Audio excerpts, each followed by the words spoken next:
दिक्कालाद् अन्वच्छिन्ना अनन्तचिन्मात्रमूर्तये स्वानुभूतेकमानाय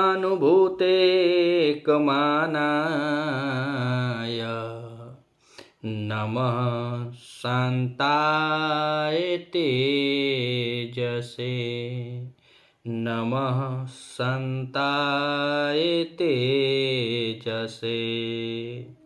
प्रिय संस्कृत मित्राणि, नमः संस्कृता। आर के एजुकेशन स्टडी में आप सभी मित्रों का हार्दिक स्वागत अभिनंदन करते हुए यूपी टीजीटी स्पेशल जो हमारी यूपी टीजीटी में यह नीति शतकम पूरा लगा हुआ है, आज हम उस पर आधारित प्रश्न उत्तरी पर चर्चा करेंगे। नीति शतकम के बारे में हम लोग जानेंगे। यह महाकवि भर्तृहरि की रचना है और उनके ऊपर थोड़ा सा हम लोग बात कर लेते हैं। नीति शतकम महाकवि भर्तृहरि द्वारा विरचित मुक्तक काव्य है। भर्तृहरि जी के पिता का नाम गंधर्व सेन जो मालो देश के राजा थे। भर्तृहरि जी की माता का नाम रूपदेई था और इनके अनुज अर्थात छोटे भाई विक्रमादित्य, जिनके नाम से आज भी विक्रम संवत चलता है, अर्थात विक्रम संवत के प्रवर्तक माने जाते हैं विक्रमादित्य जी। इनकी पत्नी का नाम देवंती भी था और पिंगला था। दो पत्नियां होती हैं, देवंती होती है और दूसरी पिंगला होती है, जिससे यह बहुत प्रेम करते हैं। इनके गुरु का नाम गोरखनाथ बताया जाता है और बौद्ध मतानुसार इनके दूसरे गुरु वासुरात को माना जाता है। इनका समय 5700 ईसा पूर्व या 575 ईस्वी से 650 ईस्वी के लगभग माना जाता है। इनकी मृत्यु 651 ईस्वी के लगभग माना जाता है और यह काहे माना जाता है तो चीनी यात्री इतिसंघ के अनुसार के कथानुसार भर्तृहरि को बौद्ध भी कहा जाता है। भर्तृहरि की रीत की बात करें तो इनकी रीत वैदर्भी होती है। गुण प्रसाद और माधुर्य गुण है। प्रिय अलंकार निदर्शना इनका पाया जाता है और प्रिय रस श्रृंगार और शांत रस पाया जाता है। प्रिय छंद इनकी शार्दुल विकृति छंद है और शिखड़ी छंद है। यह शतक त्रय के जन्मदाता माने जाते हैं। इनकी 3 रचना संस्कृत साहित्य में प्राप्त होती है, श्रृंगार शतक, नीति शतक और एक वैराग्य शतक। संस्कृत व्याकरण की इनकी एक लेखनी है जिसको वाक्य पद्यम के नाम से जाना जाता है। श्रृंगार शतकम मुक्तक काव्य है, 103 श्लोक हैं।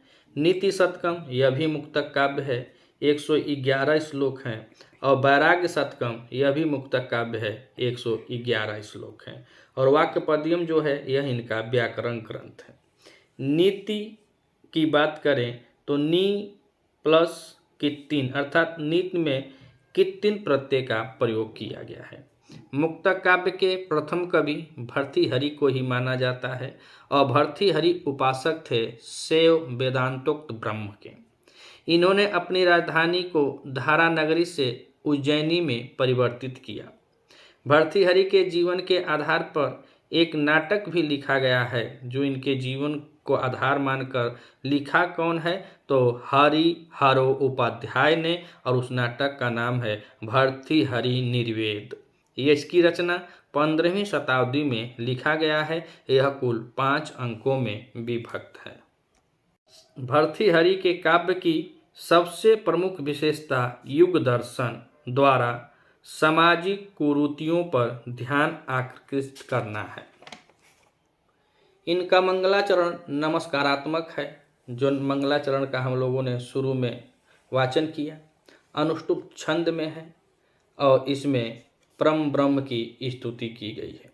नीति शतकम में कुल श्लोक 111 श्लोक हैं और वह कुल 10 पद्धतियों में विभक्त हैं, जिसमें पहली पद्धति मूर्ख पद्धति, दूसरी विद्वत पद्धति, तीसरी मानसौर्य पद्धति, चौथी अर्थ पद्धति, 5वीं दुर्जन पद्धति और 6वीं सृजन पद्धति, 7वीं परोपकार पद्धति, 8वीं धैर्य पद्धति, 9वीं दय पद्धति और अंतिम पद्धति का नाम होता है कर्म पद्धति। नीति शतकम में वर्णित नीति का संबंध राजनीति से न होकर लोक व्यवहार से है। इसका संपूर्ण विषय मनुष्य के गंभीर सांसारिक अनुभव पर आधारित है। धर्मात्मा सत्पुरुषों ने लोक से अनुभव प्राप्त कर मानव मात्र के लिए एक सरल जीवन पद्धति इस ग्रंथ के प्रतिपाद्य के रूप में निरूपित किया गया है। यह ऐसे कवि होते हैं कि यह पहले राजा होते हैं और राजा से सन्यासी होने तक का सफर कि यह कैसे सन्यासी हुए। एक राजा से सन्यासी होने तक के सफर का जितना अनुभव है उस सब अनुभवों का यहाँ पे समझ जाइए कि नीति शतक में निचोड़ निकाल कर रख दिए हैं। आप पेपर दे रहे हैं, पेपर नहीं दे रहे हैं, पढ़ रहे हैं, नहीं पढ़ रहे हैं, इसमें कोई मतलब नहीं है। लेकिन नीति शतकम जितने भी हम पढ़े लिखे भाई हैं, बंधु हैं, बहनें हैं, सबको नीति शतक पढ़ने से यह नहीं कि परीक्षा ही पास हो, आप जीवन की परीक्षा में भी पास हो सकते हैं। इतने अनुभव के साथ एक राजा, एक कवि, एक सन्यासी के द्वारा यह नीति शतकम रचित यह जो मुक्तक काव्य है हम सबके सिलेबस में लगा हुआ है। तो आइए मित्रों, अब हम लोग इसको शुरू करते हैं। जो हमारे परीक्षा के दृष्टि में नए सुलभ और आसान तरीके से जितने भी हमारे अंदर हुनर होगा, हम आसान से आसान भाषा में इस प्रश्न पत्र को हल करेंगे। आप सभी का स्नेह आशीष बना है और बना ही रहिए, बस यही कामना है। अगर आप चैनल पर नए हैं तो चैनल को सब्सक्राइब कीजिएगा। वीडियो अच्छी लगे, मैं बार बार कहता हूँ कि अगर आप पढ़ रहे हैं तो अगर आपको वीडियो अच्छी लगे, इस चैनल से हम भी अपनी वीडियो डालते हैं, मैम है वो भी अपनी वीडियो डालती हैं, तो जो वीडियो अगर आपको अच्छी लगे तब अपने मित्रों तक शेयर कीजिएगा। अगर कुछ कमी हो तो आप हमें भी कमेंट करके बताइएगा, हमें भी सजेशन दे सकते हैं। कहें कि कुछ लायक गुरु बन के और शिष्य बन के जीवन नहीं बीत सकता है। हम विद्यार्थी हैं, विद्या का ही अध्ययन आजीवन करना है, तो हम भी विद्यार्थी हैं, आप भी विद्यार्थी हैं, तो एक दूसरे का सपोर्ट रहे। आइए शुरू करते हैं प्रश्नों की श्रृंखला को। नीति शतकम, रचनाकार हैं भर्तृहरि। अब नीति शतकम स्पेशल या प्रश्नोत्तरी है, हर बार पेपर में पूछे जाने वाले महत्वपूर्ण प्रश्न में मिलेंगे। और मित्रों, हर बार प्रश्न पत्र में बस हाई क्वालिटी के ही प्रश्न नहीं आते हैं, सरल मध्यम उच्च कोटि तीनों प्रकार के प्रश्न आते हैं। तो सरल मध्यम जाते हैं 80-90 तक, मात्र 20-30 प्रश्न जो हाई क्वालिटी के आते हैं। तो हम लोग सभी मिक्स प्रश्न पत्रों को देखते चलेंगे, सरल भी होगा, मध्यम कोटि का भी होगा और उच्च कोटि का होगा। तो आइए हम शुरू करते हैं। नीति शतकम भर्तृहरि। तो नीति शतकम के लेखक इतना बार हम बोल ही दिए हैं, तो इसमें बताना कुछ है ये नहीं कि भर्तृहरि की रचना है। और इम्पोर्टेंट है कि भर्तृहरि की यही रचना नहीं है, इनकी रचना नीति शतकम भी है, श्रृंगार शतक भी है और वैराग्य शतक भी है। तीनों रचनाएं आपसे पेपर में पूछी जा सकती है, तो आपको जानकारी रहेगी तो आप आसानी से बता सकते हैं। और एक इनका व्याकरण ग्रंथ भी है, वाक्य पद्यम। तो नीति शतकम का लेखक पूछा है प्रश्न नंबर 1 में, नीति शतक के लेखक कौन है? तो नीति शतक के लेखक हैं भर्तृहरि जी। प्रश्न नंबर 2, और प्रश्न नंबर 2 में पूछ रहा है कि भर्तृहरि की रचना नहीं है। तो हमने अभी आपको बताया कि इनकी 4 रचनाएं हैं और 4 रचनाओं में आप देख लीजिए कि इसमें से कौन कौन मिल रही है, कौन नहीं मिल रहा है। तो नीति शतकम इनकी रचना है, वैराग्य शतकम इनकी रचना है, श्रृंगार शतक भी इनकी रचना है और एक वाक्य पद्यम है। तो इसमें वाक्य पद्यम दिया ही नहीं है, तो पूछा है कि भर्तृहरि की रचना नहीं है, तो यहाँ पे विकल्प हमारा सी सही हो जाएगा, इंदिरा शतकम, यही इनकी रचना नहीं है। तो प्रश्न नंबर 2 का विकल्प हमारा स सही होता है। अब हम बात करें प्रश्न नंबर 3, तो इसमें पूछ रहा है कि भर्तृहरि की रचनाएं हैं, भर्तृहरि की रचनाएं हैं। तो ऑप्शन 1 दिया है कि सुधा शतक है, बी कह रहा है कि गंगा लहरी है, सी कह रहा है कि इंदिरा शतक है और डी कह रहा है कि नीति शतक, वैराग्य शतक, श्रृंगार शतक।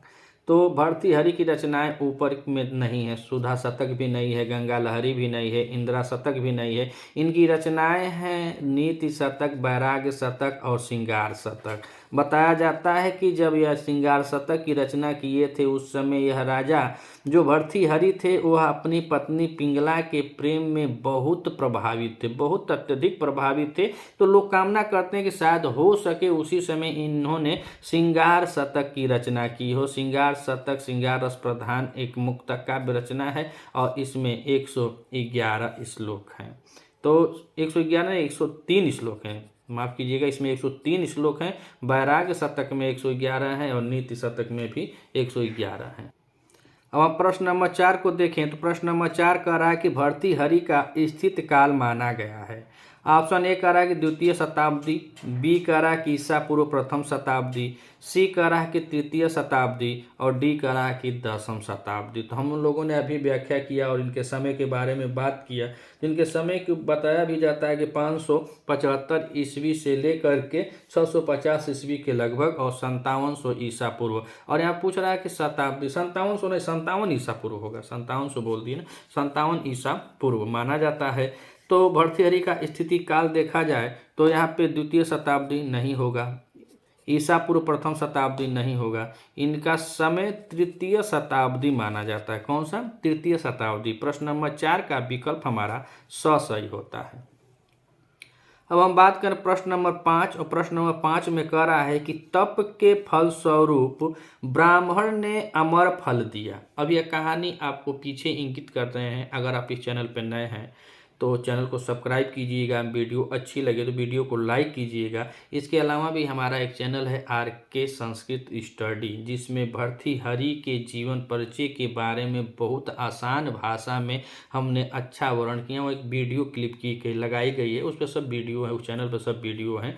तो वहाँ पर आप जाएंगे तो उसमें आपको बताया जाएगा। और यह कहानी वहीं से जुड़ रहा है और सवाल भी कर रहा है कि तप के फलस्वरूप ब्राह्मण ने अमर फल दिया। यह अमर फल क्या था? एक ब्राह्मण आता है राजा भर्तृहरि के दरबार में और वह उनको एक ऐसा फल देता है कि जिसकी विशेषता बतलाई गई है कि वह उसको जो खा लेता है वो जीवन भर मतलब वह जवान ही रहेगा। और वह अमृतमय फल था, उसके बाद मरने का कोई चांस ही नहीं है। वह फल खा लेगा, जीवन भर सुंदर रहेगा, जवान रहेगा। वैसा वह उस फल का गुण था। और जब राजा भर्तृहरि उस फल को लेते हैं तो सोचते हैं कि मैं न खा करके अपनी प्रिय पत्नी अर्थात पिंगला को वह फल देते हैं। और इनके जीवन में राजा से सन्यासी तक का जो सफर होता है इसी फल के कारण ही होता है।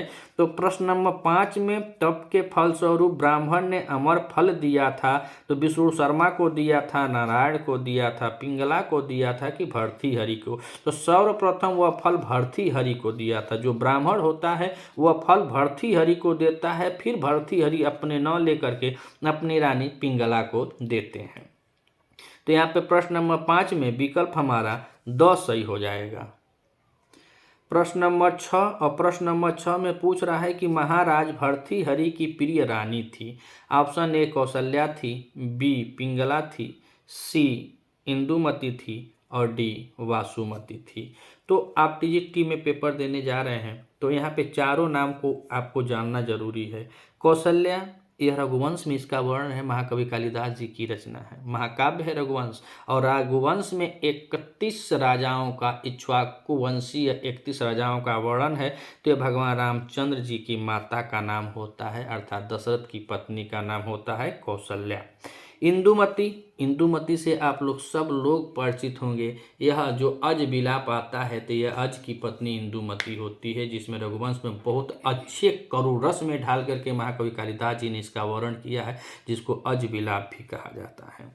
वासुमती, यह वासुमती है अभिज्ञान शाकुंतल की, अर्थात दुष्यंत की पत्नी होती है, जो दुष्यंत को ताना मारती है। 5वें अंक में अभिज्ञान शाकुंतल आप पढ़ेंगे, महाकवि कालिदास की रचना है, 7 अंकों का नाटक है। अगर आप TGT के हैं तो आपको स्पेशल पढ़ना ही है। आप जानते भी होंगे कि वासुमती राजा दुष्यंत की पत्नी होती है। प्रश्न में पूछा क्या गया था कि महाराज भर्तृहरि की प्रिय रानी, बाबू यही प्रिय रानी होती है पिंगला, और इसी पिंगला के पीछे वह राजा से सन्यासी होने की कहानी जुड़ती है। तो प्रश्न नंबर 6 में पिंगला, और पिंगला से इतना प्यार करते थे, इतना प्यार करते थे कि वह इससे पहले अपनी रानी देवंती को भी भूल चुके थे। लेकिन अति स्नेह पाप संकी।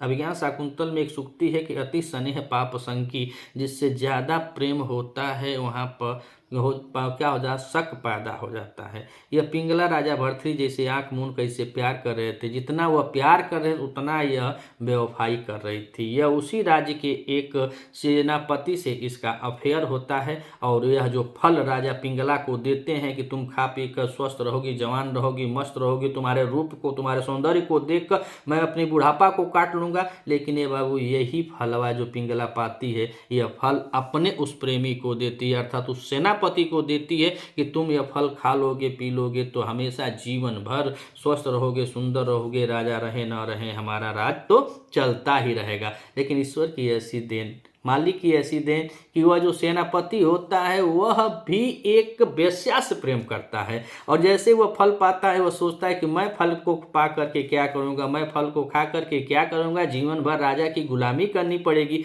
इससे अच्छा कि यह फल मैं उसको दे दूं जिसके प्यार में वह पागल था। जिसमें एक अक्षरी श्लोक भी है, महाकवि कालिदास भर्तृहरि जी ने लिखा भी है कि ताम च धिक च, ऐसे कुछ श्लोक है जिसमें धिक्कारते हैं अपने आप को भी, कामदेव को भी, सेनापति को भी और पिंगला को भी।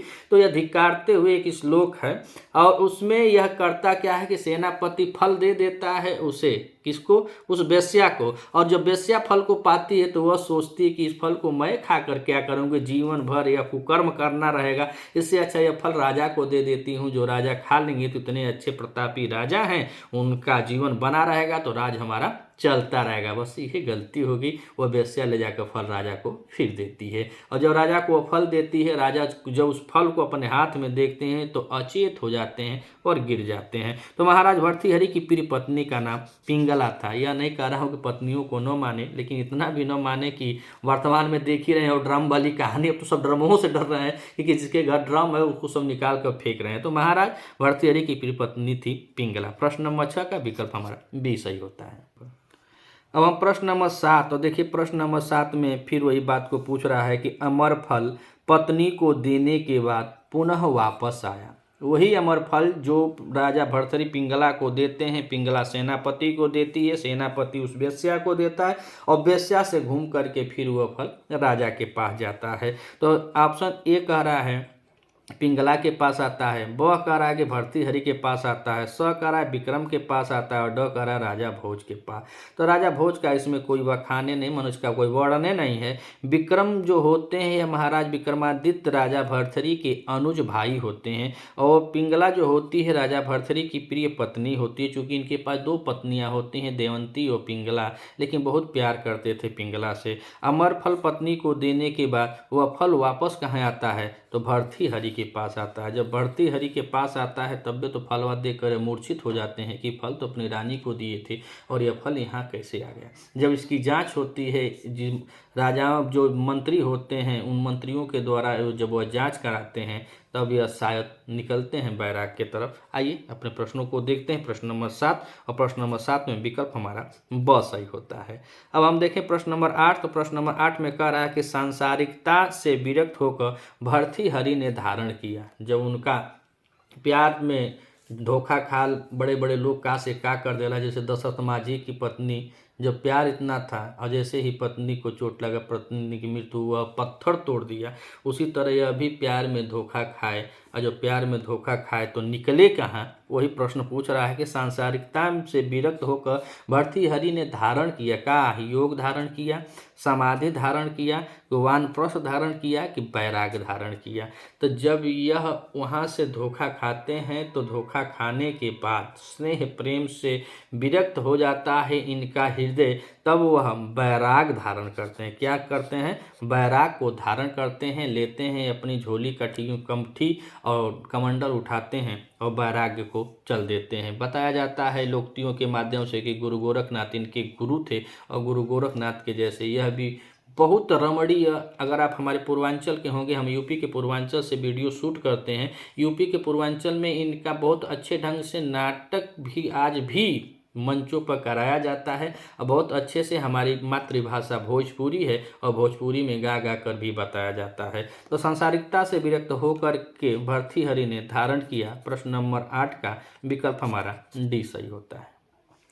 अब हम प्रश्न नंबर 9 और प्रश्न नंबर 9 को देखें तो भर्तृहरि के जीवन चरित्र के बारे में अनुश्रुति है कि अ कह रहा है कि गंधर्व सेन राजा के पुत्र थे, ब कह रहा है कि धारा नगरी के राजा के पुत्र थे, और स कह रहा है कि नैषद राज्य के राजा थे, और द कह रहा है कि इनमें से कोई नहीं। मित्रों, यह संस्कृत साहित्य है और संस्कृत साहित्य में यह काव्य रचनाएं हैं। यह काव्य हैं जिससे शब्द वर्ण सब अलंकृत हो और बड़े आनंद के साथ इसको सीखा और सिखाया जा सकता है। तो हम पढ़ने पढ़ाने का काम नहीं, सीखने सिखाएंगे। जितना ही आप अपने काव्यों से आनंद लेंगे उतना ही आप लोगों के लिए, और आप लोगों के लिए नहीं, हमारे लिए भी, हम सब के लिए भी बहुत आनंदमय जीवन होगा। तो हम आनंद भी लेते रहें अपने काव्यों का और अध्ययन भी करते रहें। तो प्रश्न नंबर 9 में भर्तृहरि के जीवन चरित्र के बारे में अनुश्रुति की बात किया जाए तो यह गंधर्व सेन के राजा के पुत्र थे। किसके?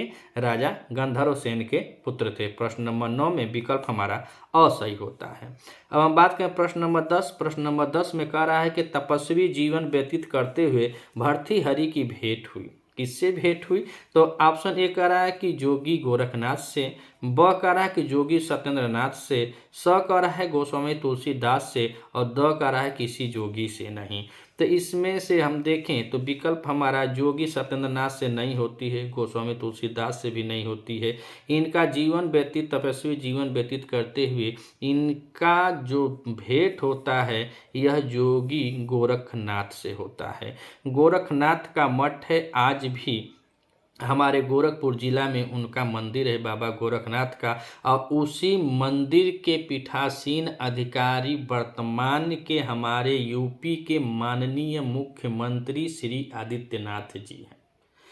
वहीं के थे और वही मठ है गुरु गोरखनाथ का। गुरु गोरखनाथ ही बताते हैं, इन लोगों की शैली होती है, जोगी बनना आसान नहीं होता है। जोगी बनने के लिए अगर आप योग में लग गए हैं तो गुरु गोरखनाथ के वह शिष्य माने जाते हैं, और गुरु गोरखनाथ उनको भेजते हैं कि जाओ और पहली भिक्षा अपनी माता से लेकर के आओ। तब यह लोग योग प्रदान करते हैं।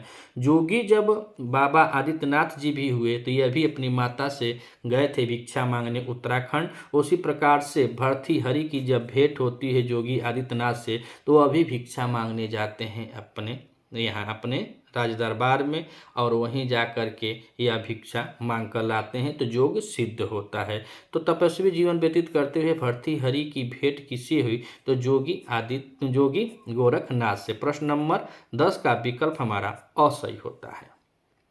अब हम बात करें प्रश्न नंबर 11। तो प्रश्न नंबर 11 में कह रहा है कि नीति शतक की भाषा है।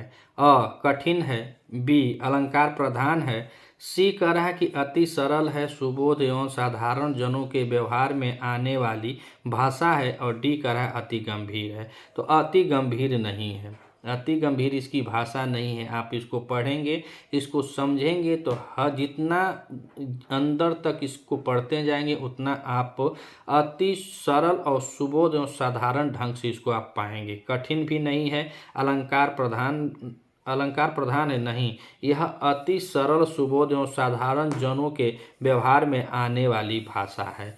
तो प्रश्न नंबर 11 का विकल्प हमारा सही होता है।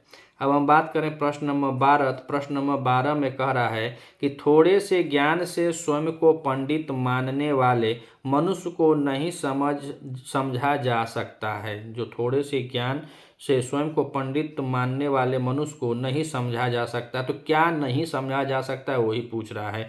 तो अ कह रहा है कि ब्रह्मा, बी कह रहा है कि विष्णु, स कह रहा है महेश, और द कह रहा है कि मम्मड़। तो महेश मम्मड़ तो होगा नहीं, विष्णु नहीं होगा, यह बताते हैं तो ब्रह्मा को। किसको? ब्रह्मा को। कि थोड़ा सा ज्ञान है और उसके बाद सब अपने आप को ब्रह्मा समझे, यह असंभव है। तो प्रश्न नंबर 12 का विकल्प हमारा असही होता है। प्रश्न नंबर 13। प्रश्न नंबर 13 में पूछ रहा है कि मेरी विद्वता का मद है, अर्थात भर्तृहरि जी कह रहे हैं कि मेरी विद्वता का मद है। अ बाढ़ की भांति उतर गया, ज्वार भाटे की भांति उतर गया, ज्वर की भांति उतर गया, और समाप्त हो गया। तो मेरी विद्वता का मद जब वह बता रहे हैं कि कोई थोड़ा सा ज्ञानी हो जाता है तो अपने आप को बहुत ज्ञानी न समझे। भर्तृहरि जी स्वयं अपने के लिए बतलाए कि मुझे कुछ ज्ञान था तो मैं अपने आप को बहुत ज्ञानी समझता था, लेकिन जब विद्वानों के बीच में गया तो मेरा मद, जो ज्ञान का घमंड था, जो मद था, वह ज्वर की भांति उतर गया। कैसे? ज्वर की भांति उतर गया। तो प्रश्न नंबर 13 में विकल्प हमारा सही होता है कि ज्वर की भांति उतर गया। अब हम बात करें प्रश्न नंबर 14। तो प्रश्न नंबर 14 में कह रहा है कि नीच जन अत्यंत घृणित वस्तु को स्वीकार करके उसके आनंद का कह रहा है अनुभव करते हैं, बी कह रहा है कि परित्याग कर देते हैं, सी कह रहा है उपभोग करके स्वयं को धिक्कारते हैं, और डी कह रहा है कि उपरोक्त में से कुछ भी नहीं करते हैं। तो इसमें एक श्लोक है, उसमें बताया कि जो कुत्ता होता है वह हड्डी को लेकर के, वह हड्डी भी छिन्न गिन्न है। आप पढ़ेंगे उसमें देखेंगे, वीडियो हमारे प्लेलिस्ट में पड़ी हुई है, उसमें हम बताए हैं, लेकिन चैनल आरके संस्कृत स्टडी है। तो वह हड्डी होती है जिसमें से मांस मज्जा सड़ जाता है, कीड़े पड़ जाते हैं, उसको कुत्ता इतने चाव से जल्दी जल्दी खाता है कि उसके बगल में अगर इंद्र भी आ जाए तो कुत्ता सोचता है कि कहीं इंद्र हमसे यह मांग न ले। तो वही कह रहे हैं कि नीच जन जो होते हैं वह घृणित वस्तुओं को भी इतना लपेटे रहते हैं कि यही हमारा सर्वत्र है। तो वही पूछ रहे हैं कि उसका आनंद क्या करते हैं? तो अनुभव करते हैं, उसके आनंद का वह अनुभव करते हैं। जो घृणित वस्तु हैं उनके भी आनंद का वह अनुभव करते हैं। तो प्रश्न नंबर 14 में विकल्प हमारा असही होता है।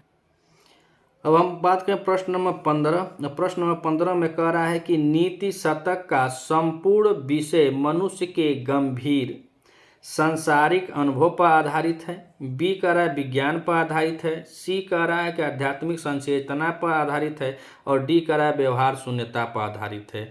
तो नीति शतक का संपूर्ण विषय मनुष्य के सांसारिक अनुभव पर आधारित है। इनका 111 श्लोक हैं और 111 श्लोकों में यह सब सांसारिक अनुभव बतलाए हुए हैं। जितने श्लोक पढ़ेंगे, जो कवि जी को कहना है वह नीचे की पंक्ति में कह देते हैं, लेकिन ऊपर की 3 लाइनों में वह उस पंक्ति का अर्थ किसी एग्जाम्पल से, किसी उदाहरण से, किसी लोक कथा से वह इसमें साबित कर दे रहे हैं। तो नीति शतक का संपूर्ण जो विषय है वह सांसारिक अनुभव पर आधारित है। प्रश्न नंबर 15 का विकल्प हमारा असही होता है। अब हम प्रश्न नंबर 16 को देखें। तो प्रश्न नंबर 16 में कह रहा है कि बड़े बड़े लोग किससे पथभ्रष्ट हो जाते हैं? तो पथभ्रष्ट हो जाते हैं, ऑप्शन अ कह रहा है कामदेव से, ब कह रहा है यमराज से, स कह रहा है शिवराज से, और द कह रहा है महाराज से।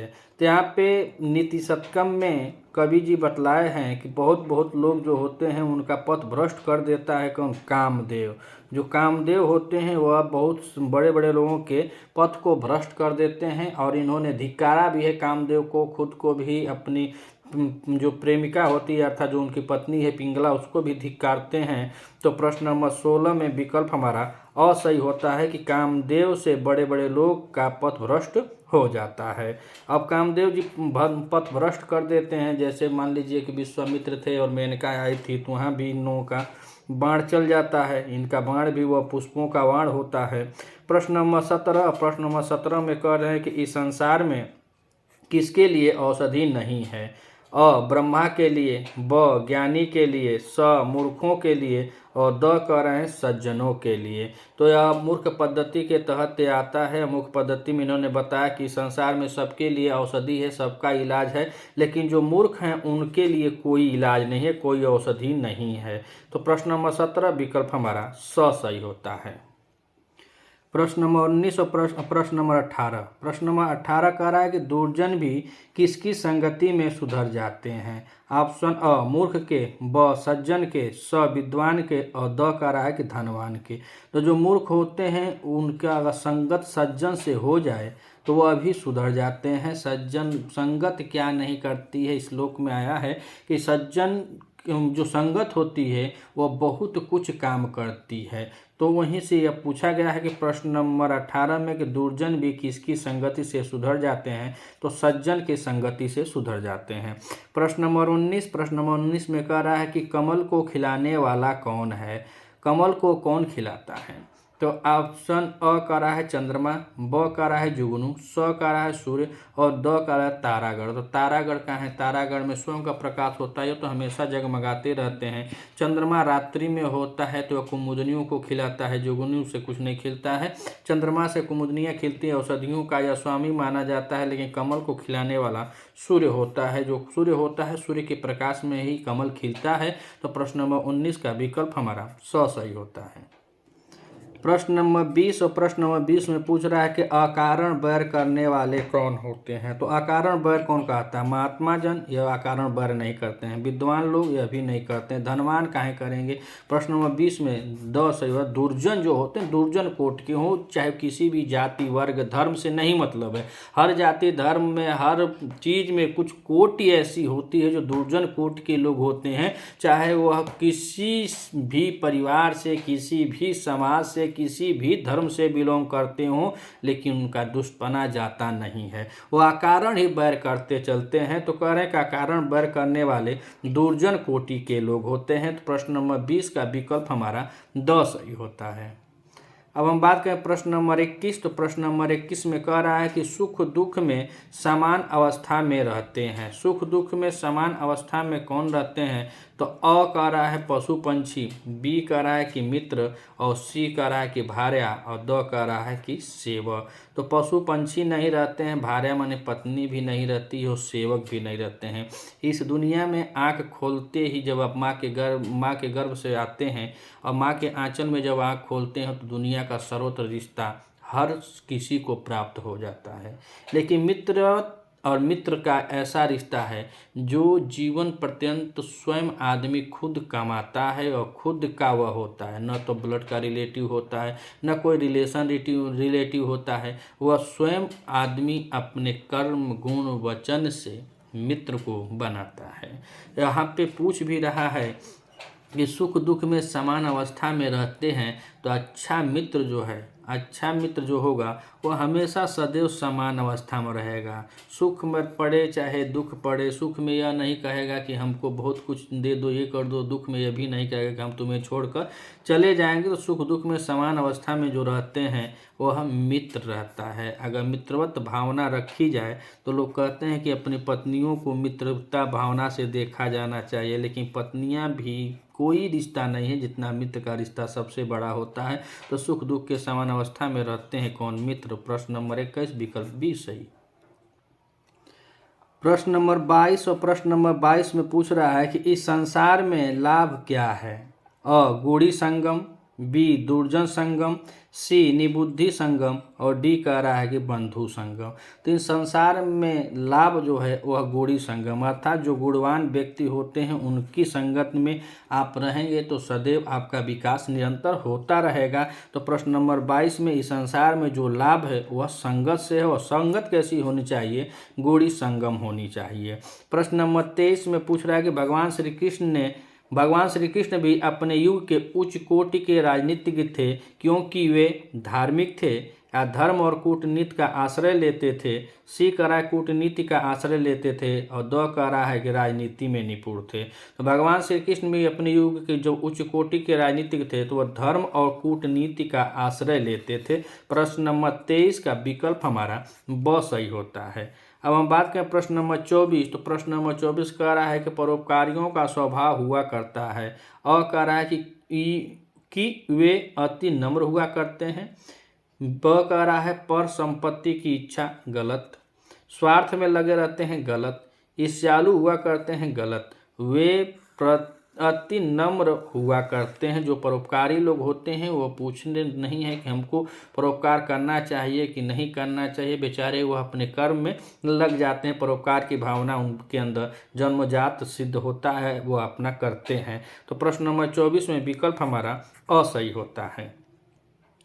अब हम प्रश्न नंबर 25 को देखें। तो प्रश्न नंबर 25 कह रहा है कि उस राजा का विश्वास नहीं करना चाहिए जो दयालु हो, जो क्रोधी हो, जो लोभी हो, जो निर्दयी हो। तो उस राजा का विश्वास नहीं करना चाहिए जो क्रोधी हो उसका विश्वास नहीं करना चाहिए। प्रश्न नंबर 25 में विकल्प हमारा ब सही होता है। अब हम प्रश्न नंबर 26 को देखें। तो प्रश्न नंबर 26 कह रहा है कि सर्वोत्तम और अस्थायी आभूषण है। अ धन संपत्ति का, ब संस्कृत से प्राप्त वाणी, स कह रहा है भवनादि और द कह रहा है कि इनमें से कोई नहीं। तो इनमें से कोई नहीं गलत हो जाए, भवन इत्यादि यह भी गलत हो जाएगा और धन संपत्ति यह भी गलत हो जाएगा। हमारे साहित्य में बतलाया गया है कि जो वाणी रूपी जो आभूषण होता है वह सबसे सर्वोच्च आभूषण होता है और यह भी एक दोहे के माध्यम से बतलाया गया है कि वाणी से ही उपजे कलह कष्ट और नीच, हार चले सो साधु हैं लाग चले सो नीच। तो यह वाणी जो होती है यह आप किसी को गाली गुप्ता देते हैं, अपशब्द कहते हैं, उल्टा सीधा बोलते हैं, तो यह वाणी से ही यह सब उत्पन्न होता है, कलह कष्ट और नीच। तो प्रश्न नंबर 26 में विकल्प हमारा बी सही होगा कि सबसे अस्थायी आभूषण वाणी रूपी आभूषण होता है, अर्थात प्रश्न नंबर 26 विकल्प बी सही। प्रश्न नंबर 27 और प्रश्न नंबर 27 में पूछ रहा है कि शत्रुओं के प्रति श्रेयस्कर है अ वीरता प्रदर्शित करना, ब उनका सम्मान करना, स उनके कल्याण की कामना करना और द उनका सहयोग करना। तो कह रहे हैं शत्रुओं के प्रति अगर कोई शत्रु है तो उसका सहयोग करने जाएंगे और उसकी कल्याण की कामना करेंगे, उसका सम्मान करेंगे। शत्रुओं के सामने सदैव वीरता ही प्रदर्शित करना चाहिए। अगर आपकी कोई कमजोरी है, अगर आप अपनी कमजोरी किसी शत्रु को बता दे रहे हैं तो वह आपको परास्त कर देगा, इसीलिए उनके सामने सिर्फ वीरता ही प्रदर्शित करना चाहिए। तो प्रश्न नंबर 27 का विकल्प अ सही होता है। और प्रश्न नंबर 28 और प्रश्न नंबर 28 कह रहा है कि राजा प्रशंसा प्राप्त करता है विद्वानों का सम्मान करके, विद्वानों को अपने राज्य से निष्कासित करके, विद्वानों को अपमानित करके, विद्वानों का सर्वस्व हरण करके। तो राजा अपनी प्रशंसा प्राप्त कैसे करेगा? तो विद्वानों का सर्वस्व हरण करेगा? नहीं करेगा। विद्वानों को अपमानित करेगा? विद्वानों को अपमानित करने के लिए इतिहास में देखे ही होंगे कि जब चाणक्य को अपमानित किया घनानंद तो उसका वंश का ही पतन हो गया था, नंद वंश का पतन कर दिए चाणक्य जी। और विद्वानों को अपने राज्य से, वह राज्य से भी निष्कासित कर दिया था चाणक्य को, और विद्वान का अपमानित भी किया था घनानंद। और इतिहास की पृष्ठभूमि पर भी वह रचित है कि उसका राज्य, उसका वंश ही समाप्त हो गया। तो राजा को अगर प्रशंसा प्राप्त करना है तो विद्वानों का सम्मान करके प्राप्त कर सकता है, न कि उनका अपमान, न ही उनको राज्य से निकाल के, न ही उनका सर्वत्र हरण करके। तो प्रश्न नंबर 28 विकल्प अ सही है। अब हम देखें प्रश्न नंबर 29। तो प्रश्न नंबर 29 कह रहा है कि दान किस प्रकार देना चाहिए? अ आमने सामने, प्रश्न ब कह रहा है प्रशंसा करके, स गुप्त रूप से और द कह रहा है कि संकुचित रूप से। तो आप नीति शतकम पढ़ेंगे तो नीति शतकम में कवि जी ये बतलाए हैं कि दान गोपनीय ढंग से देना चाहिए, लेकिन वहाँ देना चाहिए जहाँ पात्र हो, जो दान का उचित पात्र हो वहाँ पे दान गोपनीय रूप से देना चाहिए। आमने सामने भी नहीं देना चाहिए, प्रशंसा करके भी नहीं। यहाँ पे प्रश्न नंबर 29 में विकल्प हमारा सही होता है, गुप्त रूप से देना चाहिए। अब प्रश्न नंबर 30 और प्रश्न नंबर 30 कह रहा है कि शरीर की शोभा होती है अ विद्या से, ब परोपकार से, स अनाचार से और द अलंकार ग्रहण करने से। तो अलंकरण मतलब आभूषण, मोटे मोटे ब्रेसलेट और सोने का चैन पहनने से बताइए शरीर की शोभा होती है? तो भर्तृहरि जी कहते हैं नहीं होती है। अनाचार करके एकदम नहीं होती है। और विद्या, आप बहुत विद्या से धनी हैं, आपके पास बहुत डिग्री है, पीएचडी होल्डर हैं, पीएचडी हैं, आईएएस हैं, पीसीएस हैं, या बोलने का ढंग है ये नहीं है, किसी के साथ उठना बैठना सामाजिकता है ये नहीं है, तो अभी बेकार है। शोभा, शरीर की शोभा होती है परोपकार करने से। आप जैसे भी है, जहाँ भी हैं, अपने अगल बगल जितना आपका सामर्थ्य है उस हिसाब से आप किसी के ऊपर उपकार करें, वही आपकी शरीर की शोभा है अकॉर्डिंग टू भर्तृहरि। तो प्रश्न नंबर 30 में शरीर की शोभा होती है तो ब ऑप्शन सही होता है, परोपकार से। प्रश्न नंबर 31 देखा जाए तो प्रश्न नंबर 31 में कह रहा है पतन के सैकड़ों कारण किनके होते हैं? ऑप्शन ए विद्वानों के, ब सज्जनों के, स मूर्खों के और द कह रहा है महात्माओं के। तो पतन के सैकड़ों कारण में नीति शतकम में बतलाया गया है कि गंगा के पतन का कवि जी बतलाए हैं कि कैसे कैसे उसका पतन होता है। वह हिमालय पर्वत से गिरती है, समतल में आती है, समतल में आने के बाद वह समुद्र में जाके गिर जाती है। तो पहले तो वह भगवान शिव के जटाओं से गिरी, जटाओं के बाद हिमालय पर्वत पे आई, ऊंचाई से ऊंचाई पर, वहाँ से फिर हरिद्वार में आई और हरिद्वार से नीचे नीचे नीचे नीचे जाकर मिल जाती है समुद्र में। उसी प्रकार से सैकड़ों पतन होता है मूर्खों का, जो मूर्ख होते हैं, और मूर्ख के साथ साथ जो घमंडी मूर्ख होते हैं, ऐसे लोगों का, खाली मूर्ख नहीं, जो घमंडी मूर्ख होते हैं कि बस यहाँ पे जो है वह सब मैं ही हूँ, मेरे बाद कोई है ये नहीं है, तो उनका पतन सैकड़ों कारण से होता है। यहाँ पे लिखा है कि पतन के सैकड़ों कारण किनके होते हैं, तो मूर्खों के होते हैं। प्रश्न नंबर 31 का विकल्प हमारा स सही होता है। अब हम बात करें प्रश्न नंबर 32 पे, तो प्रश्न नंबर 32 कह रहा है कि मनुष्य का सबसे गुप्त धन है। गुप्त धन क्या है, सभी धनों से बड़ा धन क्या है, गुप्त धन क्या है, तो आप लोग और हम लोग सब लोग पढ़ते पढ़ते आ रहे हैं। तो ऑप्शन पहले देख लेते हैं। स्वर्ण है, रजत है, मोती है, सोना है, चांदी है, मोती ना, विद्या है। क्या है, विद्या रूपी ऐसा धन, गुप्त धन है, जिसके पास जितना है उतना ही वह धनवान होता है। बताया भी जाता है, बाबा साहब डॉक्टर B.R. अम्बेडकर ने बतलाया है कि शिक्षा वह शेरनी का दूध है, जो पीता है वह दहाड़ता है। तो प्रश्न नंबर 32 में विकल्प हमारा द सही होता है। प्रश्न नंबर 33 और प्रश्न नंबर 33 में पूछ रहा है कि किसी कवच की आवश्यकता किसके रहने पर नहीं होती है। ऑप्शन अ कह रहा है कि शांति के, ब कह रहा है कि धन के, द कह रहा है कि विद्या के, और द कह रहा है, यहाँ पे स होना चाहिए, स मिसप्रिंट हो गया, और द कह रहा है बल के। तो किसी कवच की आवश्यकता किसके, तो शांति अगर आपके पास है, शांति मतलब धैर्य, धैर्य मतलब आपको क्षमा आ रहा है, आप क्षमा करने की क्षमता रख रहते हैं कि आप किसी की गलती को क्षमा कर सकें, अपने आप में शांति बना सकें। तो यही शांति जो है, इसी को बताया गया है नीति शतकम में। अगर आपके अंदर शांति है, धैर्य है, क्षमा करने की क्षमता है, तो आपको किसी कवच की आवश्यकता नहीं पड़ती है। प्रश्न नंबर 33 विकल्प हमारा असही होता है। अब हम बात करें प्रश्न नंबर 34 की, तो 34 में पूछ रहे हैं कि सच्चे चरित्र से माता पिता को प्रसन्न करने वाला कौन होता है। जिसका चरित्र सच्चा हो उसे क्या कहा जाता है, तो अ से कुपुत्र, ब से सुपुत्र, स से मित्र और द कह रहा है कि धनी पुत्र। स में मित्र है और धनी पुत्र, यह सब गलत है। सच्चे चरित्र से माता पिता को प्रसन्न करने वाला सुपुत्र कहलाता है। जो पुत्र सुपुत्र होता है तो उसी को कहा जाता है। तो सच्चे चरित्र से माता पिता को प्रसन्न करने वाला कौन होता है, तो सुपुत्र होता है। प्रश्न नंबर 34 विकल्प हमारा ब सही होता है।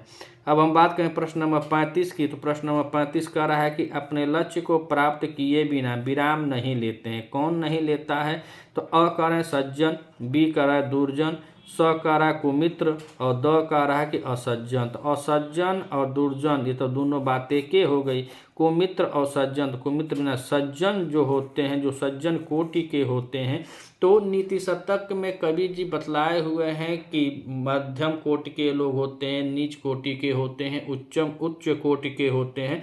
तो उन लोगों के बारे में बतलाया गया है कि जो उच्च कोटि के होते हैं, जिस कार्य को प्रारंभ कर देते हैं उस कार्य को समाप्त करके ही दम लेते हैं। मध्यम कोटि के लोग होते हैं जो कार्य को शुरू तो करते हैं, लेकिन किसी भी विघ्न बाधा के डर और भय के कारण जैसे वो आता है बस उस काम को वह छोड़ देते हैं। और बताया जो नीच कोटि के होते हैं, जो अधम कोटि के होते हैं, वह डर भय के कारण किसी काम को छूते ही नहीं है। तो 3 कोटि यानी 3 प्रकार के लोगों के बारे में कवि जी ने नीति शतकम में बतलाया है। तो प्रश्न नंबर 35 में विकल्प हमारा असही होता है।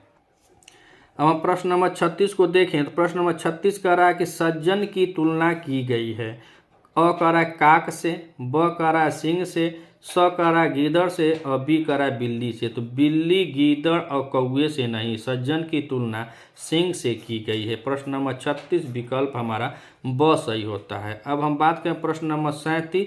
तो प्रश्न नंबर 37 में पूछ रहे हैं कि शेष नाग को किसने धारण किया है। तो एक श्लोक इसमें आया है जिसमें बताया जाता है कि जो कच्छप राज हैं वह बता रहे हैं कि जो मानसवर पद्धति है शायद, और उसी में श्लोक है। तो बता रहे हैं कि जन्म लेना उन्हीं उन्हीं का सार्थक होता है जिनका कर्म को दुनिया हमेशा गुणगान करती है। तो पहला ऑप्शन यही बताए हैं कि कश्यप महाराज जो आज भी पृथ्वी को अपनी पीठ को दान दिए और वह पीठ पर आज पृथ्वी के भार को ढोते हैं। वह सितारा भी है जो उतना दूर से आज भी सबको प्रकाश देता है, ऐसे श्लोक में बतलाया गया है। तो शेषनाग को किसने धारण कर रखा है। वराह, शुकर गलत है, यमराज गलत है। प्रश्न नंबर 37 का विकल्प हमारा बी सही है। अगर आप किसी भी ग्रंथ का अगर आप मूल वाचन नहीं करेंगे तो आप यह वैकल्पिक प्रश्न MCQ प्रश्न को नहीं समझ सकते हैं। उसमें एक एक बात, और TGT का जो सिलेबस है वह पहले जैसा अब नहीं है। उसमें अब एक एक पंक्ति, एक एक जो सूक्ति है, एक एक वर्ड के बारे में अब पूछ रहा है। कंपटीशन बहुत टफ है भाइयों। अब हमको वहाँ पे मूल ग्रंथ का वाचन करना अति अनिवार्य है। अगर मूल ग्रंथ आप वाचन नहीं किए हैं तो MCQ नहीं लगा पाएंगे, कहीं ना कहीं आप जरूर फंस जाएंगे। वैसे ईश्वर कृपा 37 शेषनाग को किसने धारण किया है। प्रश्न नंबर 37 का विकल्प हमारा ब सही होता है। अब प्रश्न नंबर 38, और प्रश्न नंबर 38 में पूछ रहा है कि सभी गुण किसमें निवास करते हैं। नीति शतक में आप जब पढ़ेंगे तो उसमें पहले ही बता रहे हैं कि सभी गुण कंचन में निवास अर्थात सोने में निवास करता है। और यहाँ पर दिया भी है कंचन में, रजत में, विद्वान में, मानव में। रजत, मानव, विद्वान सब गलत है। वहाँ कंचन अर्थात सोने में ही सर्वगुण संपन्न है अगर आप धनी है। और इस कंचन का भी अर्थ बतलाया गया कि अगर आप धनी हैं तो आप में सर्वगुण संपन्न आपको माना जाएगा। अगर आपके पास धन नहीं है, कंचन नहीं है, तो आप चाहे जितना भी विद्वान हो, जितना भी महान वेत्ता हो, जितना भी महान दार्शनिक हो, सब इस पैसे के आगे बेकार है। यह धन ही है जिसमें सर्वगुण संपन्न बताया गया है। तो प्रश्न नंबर 38 में सभी गुण किसमें निवास करते हैं। तो कंचन में। प्रश्न नंबर 38 का विकल्प हमारा असही होता है। प्रश्न नंबर 39 को देखें तो कह रहा है कि विवेकहीन की क्या दशा होती है। विवेकहीन जो होते हैं, बुद्धिहीन होते हैं, उनकी क्या दशा होती है। तो उन्नति होती है कि अवनति होती है कि पूर्ण सफलता होती है कि प्रशंसा होती है।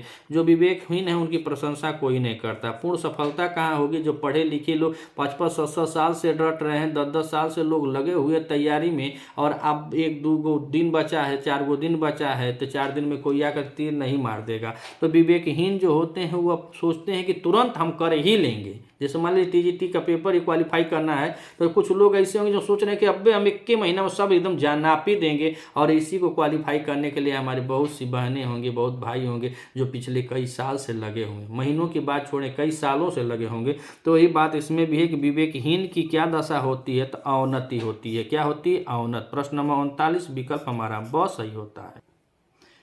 अब हम प्रश्न नंबर 40 को देखें तो प्रश्न नंबर 40 कह रहा है कि भर्तृहरि ने मनुष्य के लिए आवश्यक माना है।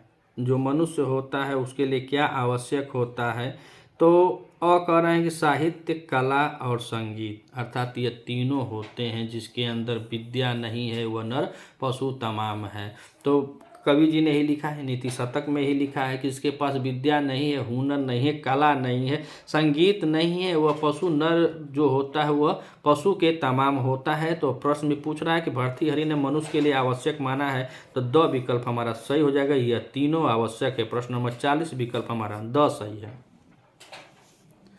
प्रश्न नंबर 41, और प्रश्न नंबर 41 में पूछ रहा है कि भर्तृहरि की दृष्टि में कैसे आभूषण व्यर्थ हैं।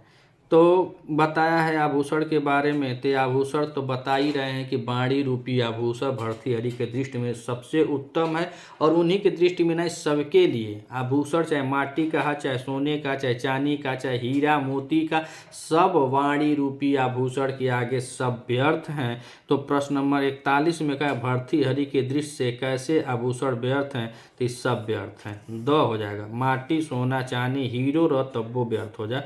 तो प्रश्न नंबर 41 का विकल्प हमारा द सही होता है। अब हम बात करें प्रश्न नंबर 42। तो प्रश्न नंबर 42 में कह रहा है कि विद्याहीन को क्या कहा गया है। कह रहा है पिशुन, बी को सज्जन और सी कह रहा है कि मूर्ख। तो पिसुन माने होला चुगलखोर और सज्जन माने सज्जन, मूर्ख माने मूर्ख और पशु। तो विद्याहीन नर पशु तमाम, तो यही बात कहें कि विद्याहीन जो है वह पशु के तमाम है। विद्याहीन जो नर है वह किसके तमाम है? तो पशु के तमाम है। तो प्रश्न नंबर 42 का विकल्प हमारा द सही होता है।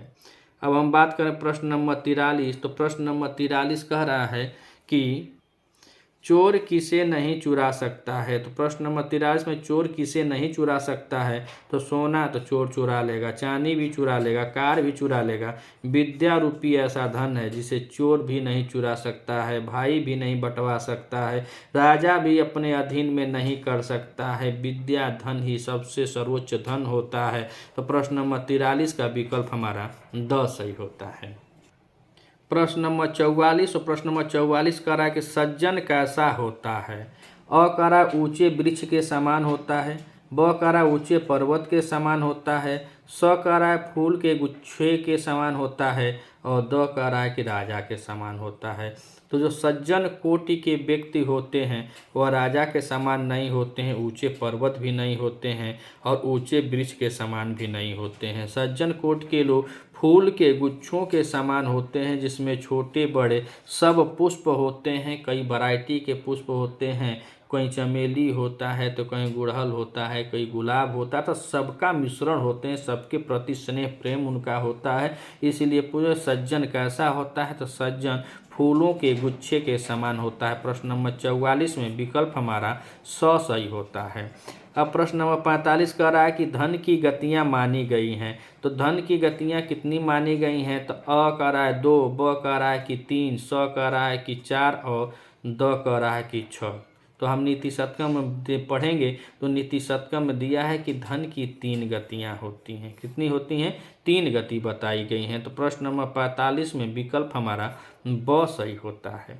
अब हम बात करें प्रश्न नंबर 46 की। तो प्रश्न नंबर 46 कह रहा है कि राजा का स्वभाव कैसा माना गया है? अ कह रहा सुदृढ़, बी कह रहा वेश्या की तरह अनेक रूपों वाला, स कह रहा है भार्या के समान और द कह रहा है इनमें से कोई नहीं। तो यहाँ राजा का स्वभाव या राजनीति का स्वभाव, अगर नीति शतकम में राजनीति के स्वभाव पे कवि जी बतलाए हुए हैं कि जो एक राजनीति है वो सुदृढ़ नहीं है, भार्या के समान भी नहीं है, वो वीरांगना के समान है। वीरांगना मतलब कि वेश्या की तरह अनेक रूपों वाली है। हाँ, तो वेश्या की तरह अनेक रूपों वाली राजा का स्वभाव माना गया है या राजनीति का स्वभाव होता है। तो प्रश्न नंबर 46 का विकल्प हमारा ब सही होता है। अब प्रश्न नंबर 47 और प्रश्न नंबर 47 में पूछ रहा है कि इनमें से दुर्जनों का स्वभाव नहीं होता है। अकारण वैर करना, ये तो स्वभाव दुर्जनों का ही ये है। क्रोध करना, यह भी स्वभाव है। दूसरों का सम्मान करना और हर समय कलह करना, यह है। तो अकारण वैर, क्रोध और हर समय कलह करना यह दुर्जन का स्वभाव है। लेकिन यहाँ पूछा कि नहीं होता है, तो जो नहीं होता है वही सही होता है। तो दुर्जनों का जो कारण है वह का दूसरों का सम्मान करना नहीं है। दुर्जनों का स्वभाव क्या है? दूसरों का सम्मान नहीं करते हैं। दुर्जन कोटि के लोग होते हैं, आप उन लोगों को देखेंगे तो आपने आगे किसी को वह कुछ गुनते ही नहीं है। हम हैं तो हम हैं, अगर हम कुछ बोल रहे हैं, हम पढ़ा रहे हैं, तो जो दुर्जन कोटि के होंगे तो कहें झूठे बरबरा रहा है, इसका कोनो काम ही नहीं है। हो सके तो 2-4 आशीर्वादों दे दें, गाली स्वरूप भी दे दें, लेकिन जो सज्जन कोटि का होगा वह बेचारा देखेगा, सोचेगा, सपोर्ट करेगा, चैनल को सब्सक्राइब करेगा, बतलाएगा, कुछ कमी होगी तो उसको भी बतलाएगा कि भैया चाहे सर जी यहाँ पे इसे थोड़ा सा मिस्टेक है। तो सज्जन कोटि के हैं वो हमेशा परोपकार में लिप्त होते हैं, लेकिन दुर्जन कोटि के हैं वह खाली व दूसरे को देख ही नहीं सकते हैं, वो दूसरे का सम्मान ही नहीं करेंगे, वो अकारण बैर कर लेंगे, कोनो मतलब ही नहीं रहता है। ये सब भर्तृहरि जी बतलाए हैं। और जो सज्जन कोटि के होते हैं वह सबके प्रयास में, सबके साथ कुछ भी हो, अगर आप 100 शब्द बोल रहे हैं वहाँ से 2-4 गलत भी है तो करे जाने दो यार, बहुत बढ़िया है। लेकिन आप 1000 काम सही कर रहे हैं, उसमें एक भी भुला कर गलती हो गई तो दुर्जन कोटि के लोग रहेंगे भाई बहुत खराब है, बहुत वह बुराई ही हमेशा खोजते रहते हैं। तो दुर्जनों का स्वभाव नहीं होता है तो दूसरों का सम्मान करना नहीं होता है। आकार बैर, क्रोध, हर समय कलह, ये सब है, जो नहीं है वही सही है। तो दूसरों का सम्मान करना नहीं होता है। प्रश्न नंबर 27 का विकल्प हमारा स सही है। अब हम बात करें प्रश्न नंबर 48। तो प्रश्न नंबर 48 में कह रहे हैं कि भर्तृहरि ने सेवा धर्म को बतलाया। तो क्या बतलाया है? परम गहन बतलाया है कि गहन बतलाया है कि क्षणिक बताया है कि समय पर आने वाला। तो समय आने पर यह गलत है, गहन भी नहीं और क्षणिक मात्र नहीं है। जो सेवा धर्म होता है वह परम गहन होता है, गहन ही नहीं परम गहन, मतलब सबसे श्रेष्ठ गहन होता है। तो प्रश्न नंबर 48 का विकल्प हमारा असही होता है। अब हम प्रश्न नंबर 49 को देखें तो प्रश्न नंबर 49 कह रहा है दुर्जन और सज्जन की मैत्री बताई गई है। कैसे बतलाई गई है? तो अ कह रहा दिन रात के समान, बी कह रहा है वर्षा ऋतु के समान, और स कह रहा है होली पर्व के समान, और द कह रहा है कि छाया के समान। तो दुर्जन और सज्जन की मैत्री को बताते हुए कवि भर्तृहरि जी नीति शतकम बतलाए हैं कि इनकी सज्जनता और दुर्जनता, जो दुर्जन और सज्जन लोग होते हैं उनकी मैत्री छाया के समान होती है। कैसे होती है? छाया के समान होती है। प्रश्न नंबर 49 विकल्प हमारा द सही होता है। प्रश्न नंबर 50 में देखें तो कह रहे हैं कि किसका सर्वथा त्याग करना चाहिए। प्रश्न नंबर अ कह रहा है कि सज्जन का, ब कह रहा है सुमित्र का, स कह रहा है दुर्जन का, और ड कह रहा है कि इनमें से कोई नहीं। तो सर्वथा त्याग दुर्जन का करना चाहिए। जैसी आपकी संगत होगी वैसे ही आपकी रंगत होगी। संगत से गुण होत है, संगत से गुण जात। अगर दुर्जनों की संगत में बहुत अच्छे घर के हैं, बहुत अच्छे कुल खानदान से हैं, बहुत चरित्रवान हैं, बहुत धनवान हैं, लेकिन संगत आपकी गलत है तो निश्चित तौर से आप गलत हैं। अगर आप बहुत गरीब हैं, बहुत निम्न कुल से हैं, बहुत निम्न जाति से हैं, लेकिन अगर आपकी संगत श्रेष्ठों से है तो वास्तव में आप श्रेष्ठ हैं। तो यहाँ पे सर्वथा त्याग करना चाहिए, तो दुर्जनों के संगत से बचना चाहिए। यह ऐसा मद होता है जैसे समझ जाइए कि लोग कहते हैं कि लव इज स्वीट पॉइजन, प्यार एक मीठा जहर होता है। इसी तरह दुर्जन लोगों की संगत भी वह मीठा जहर है कि कब आपको भीतर भीतर खोखला कर देगा कोई जानता नहीं है। तो बचना हमेशा दुर्जन की संगत से ही है कि दुर्जनों से हमेशा त्याग करना चाहिए। प्रश्न नंबर 50 का विकल्प हमारा स सही है। अब हम बात करते हैं प्रश्न नंबर 51। तो प्रश्न नंबर 51 में कह रहे हैं कि इनमें से मन को कष्ट देने वाला है बिना कमल के सरोवर, सुंदर उपवन, वर्षा ऋतु, कोयल की कूक। 4 ऑप्शन दिया है और पूछ रहा है कि इनमें से मन को कष्ट देने वाला है। और इसी में हम पहले आप लोगों से चर्चा किए हैं कि अगर आप मूल पुस्तक को नहीं पढ़ेंगे तो MCQ अर्थात यह हल प्रश्न पत्रों से आप सफलता को प्राप्त नहीं कर सकते हैं। चूंकि यहाँ पे देखिए प्रश्न नंबर 51 में पूछ रहा है कि इनमें से मन को कष्ट देने वाला है, जबकि चारों विकल्प बहुत सही हैं कि बिना कमल के सरोवर, सुंदर उपवन, वर्षा ऋतु, कोयल की कूक। अब यह चारों सही है कि मन को कष्ट देने वाला, अगर कोयल जो है वह न बोले तो भी मन को कष्ट है, उसका स्वर, उसका गला। वर्षा ऋतु न आए, सुंदर उपवन न हो, तो कष्ट तो यहाँ पे चारों विकल्प है। लेकिन हमको बताना क्या है अकॉर्डिंग टू भर्तृहरि नीति शतकम के हिसाब से बताना है। तो उसमें श्लोक में कवि जी बताए कि बिना कमल के सरोवर मन को कष्ट देता है। क्योंकि विकल्प लगभग सब सही हैं, लेकिन हमको नीति शतकम के हिसाब से बताया। उसको जानने के लिए हमको मूल ग्रंथ का वाचन करना है, प्रत्येक श्लोक का वाचन करना पड़ेगा। इसीलिए हम ही नहीं सभी चैनल वाले सभी गुरुजन बताते हैं कि मूल वाचन करें, मूल वाचन करें। तो मूल वाचन से ही आप प्रश्न को पकड़ सकते हैं कि उसका सही उत्तर क्या होगा। तो प्रश्न नंबर 51 में विकल्प हमारा असही होता है। अब हम प्रश्न नंबर 52 को देखें तो प्रश्न नंबर 52 कह रहा है कि सदा प्रसन्न करने वाला पुत्र किसे प्राप्त होता है। धनवान को होता है कि राजा को होता है कि मूर्ख को होता है कि पुण्यवान को होता है। यह संतान की प्राप्ति आप देखेंगे तो यह पूरे कर्मों का ही फल होता है। किसी को भगवान को बेटी बेटी ही देते हैं, बेटा नहीं होता है। किसी को बेटा बेटा देते हैं, बेटी ही नहीं होती है। और यहाँ पर सदा प्रसन्न करने वाला जो पुत्र होता है वो किसको प्राप्त होता है उसके बारे में प्रश्न है। महाभारत का एक प्रसंग है जिसमें पांडवों को बतलाया जाता है कि वह जा रहे थे वैसे ही स्वर्ग में, साथ ही साथ स्वर्ग में जा रहे थे, उनका कोई पुत्र नहीं था, वह स्वर्ग में जाने लगे। मगर स्वर्ग में जब क्युंदन ऋषि के श्राप के कारण जब उनको श्राप मिला कि तुम सहवास जैसे ही करोगे तुम्हारा मस्तक फट जाएगा, तुम मृत्यु को प्राप्त करोगे, तो यह सब इतने तपोबल से पांडु आकाश में ऋषियों के साथ जा रहे थे, लेकिन वहां से उनको रिटर्न किया गया कि तुम अभी पितृ ऋणी हो, तुम्हें अभी कोई संतान नहीं है, तुम उसके कर्जदार हो, उस कर्जा को भरोगे तब तुम यहाँ पे आ पाओगे। हम अपने भाषा में आसान भाषा में बता रहे हैं। वह आए और अपनी छोटी पत्नी माधुरी और माधुरी के शरीर से 2 संतान सहोदर भाई नकुल और सहदेव उत्पन्न होते हैं। और नकुल सहदेव की जब वह पैदा होते हैं तो माधुरी की मृत्यु हो जाती है और राजा पांडु चले जाते हैं। कुंती के शरीर से 3 होते हैं जो अपने तपोबल से प्राप्त करती हैं। तो ये प्रश्न है कि सदा प्रसन्न करने वाला पुत्र किसे? तो जो पुण्यवान लोग होते हैं, जो पुण्य कर्मों में अच्छे पूर्व जन्म में अच्छे कर्म किए होते हैं, पुण्यवान होते हैं, उनको सदा प्रसन्न करने वाला पुत्र प्राप्त होता है। तो प्रश्न नंबर 52 का विकल्प हमारा द सही होता है। अब प्रश्न नंबर 53 में देखें तो अच्छे मित्र का लक्षण नहीं है। अच्छे मित्र का लक्षण क्या नहीं है? तो हित कार्यों में लगाना, ब कह रहा है पाप से दूर रखना, स अवगुणों को प्रकट करना और द आपत्ति काल में सहायता देना। तो जो अच्छा मित्र होगा आपके अवगुणों को प्रकट नहीं करेगा, बल्कि आप जितना भी गलती किए हैं उसको गुण में कन्वर्ट करके उसको सही मार्ग पर ले जाएगा, हित कार्यों में लगाएगा, पाप से दूर रखेगा, आपत्ति काल में सहायता देगा। यह तीनों विकल्प सही हैं।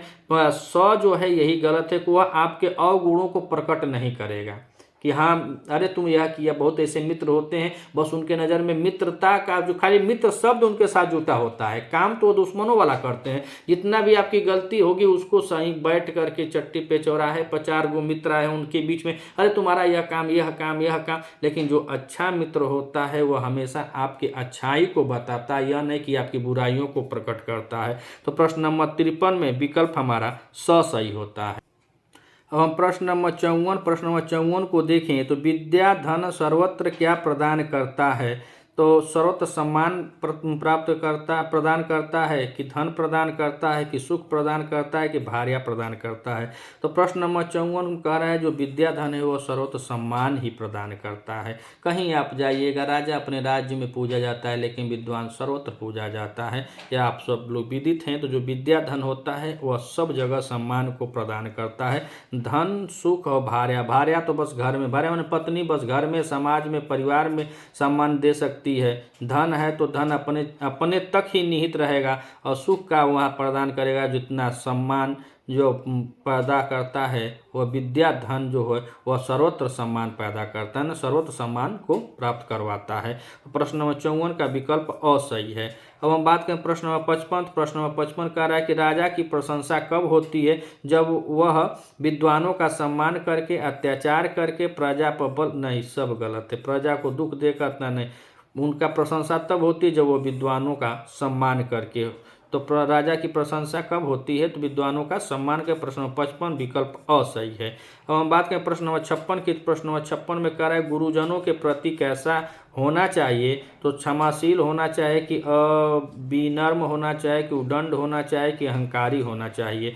तो गुरुजनों के प्रति यह नीति शतकम में कवि जी बताए हैं कि क्षमाशील होना चाहिए। प्रश्न नंबर 56 का विकल्प हमारा असही है। प्रश्न नंबर 57 में पूछ रहा है कि उत्तम कोटि का मानव कैसा होता है? जो अपना ही पेट भरता है, बताइए उत्तम कोटि का होगा? नहीं। जो स्वार्थ को त्याग कर परहित साधन में रत रहता है, जो अपना तथा दूसरों का हित करता है, जो न अपना और न दूसरों का। ये तो एकदम सफ़ा निगेटिव है। अब देखना है ब स में, इसमें जो अपना तथा दूसरों का हित करता है, जो स्वार्थ को त्याग कर परहित साधन में रत रहता है। तो अपना दूसरा का देखेगा हित तो एक ही दो को देख पाएगा। लेकिन यह विकल्प जो ब है वह सही है कि जो स्वार्थ को त्याग कर परहित साधन को पैदा करता है। यह नीति शतकम में बतलाया गया है कि जो सज्जन लोग होते हैं वो कुछ ऐसा काम करते हैं जिसमें स्वयं के नहीं बल्कि सबका वहाँ पे विकास होता है, सबके हित में कार्य होता है। जैसे कोई अस्पताल खोल दे, कोई स्कूल खोल दे, तो स्कूल खोल दिया तो उसमें सभी लोगों का विकास है, सबको यहाँ पे विद्या की प्राप्ति हो रही है। अगर कोई बड़ा अस्पताल हो गया तो वहाँ पर सबके लोगों की दुआ हो रही है और उसके बाद उसमें से उनका भी स्वार्थ सिद्ध होता है। तो प्रश्न नंबर 57 में विकल्प बी हमारा सही होगा कि जो स्वार्थ को त्याग कर परहित साधन में रत रहता है। प्रश्न नंबर 57 विकल्प बी सही होगा। अब हम बात करें प्रश्न नंबर 58। तो प्रश्न नंबर 58 में कह रहा है कि न्याय मार्ग से कौन विचलित नहीं होते हैं? तो कह रहा है अ बालक, ब धीर, स पिशुन, द कायर, तो कायर हो ही जाएगा। चुगलखोर कितना टिकेगा, बालक की क्षमता ही नहीं है। न्याय मार्ग से विचलित धीर जो होते हैं, धीरवान होते हैं, गुणवान होते हैं, जो वीर होते हैं, जो उनकी क्षमता को ईश्वर भी नहीं आंक सकते हैं, उनके संयम इतना है। नीति शतकम में कवि जी खुद बतलाए हैं कि तुम सज्जनों के धैर्यता को मत आको हे ब्रह्मा, है। उसके बाद भी कर्म पद्धति में बतलाए हैं, सौर पद्धति में बतलाए हैं कि जो सज्जन लोग होते हैं उनके पास धीर होता है, धैर्यता जिनके पास है वही श्रेष्ठ है। तो प्रश्न नंबर 58 में न्याय मार्ग से धीर लोग विचलित नहीं होते हैं, तो 58 का विकल्प हमारा ब सही होता है। तो हम प्रश्न नंबर 59 को देखते हैं। तो प्रश्न नंबर 59 कह रहा है कि मनुष्य का सर्वज्ञ होने का ज्वर कब उतरता है। विकल्प कह रहा है कि कुछ विद्वानों के संपर्क में आता है, बी कह रहा है कि जब उसे सभा में जाना पड़ता है, जब सी कह रहा है जब सफलता मिलती है, और डी कह रहा है जब कार्य होता है। तो मनुष्य का सर्वज्ञ होने का ज्वर जब वह विद्वानों के संपर्क में आता है तब उतर जाता है। प्रश्न नंबर 60 और प्रश्न नंबर 60 को हम देखें तो पूछ रहा है कि व्यक्ति धन प्राप्त करता है, और यह प्रश्न अंतिम प्रश्न होगा इस श्रृंखला का। इसके बाद हम इसी के भाग 2 में और प्रश्नों को लेकर आएंगे। तो व्यक्ति धन प्राप्त करता है, तो ए कह रहे हैं अपने भाग्य से, बी कह रहे हैं अपने कर्म से, डी कह रहा है वरदान से, और सी कह रहा है वरदान से, और डी कह रहा है गुरु कृपा से।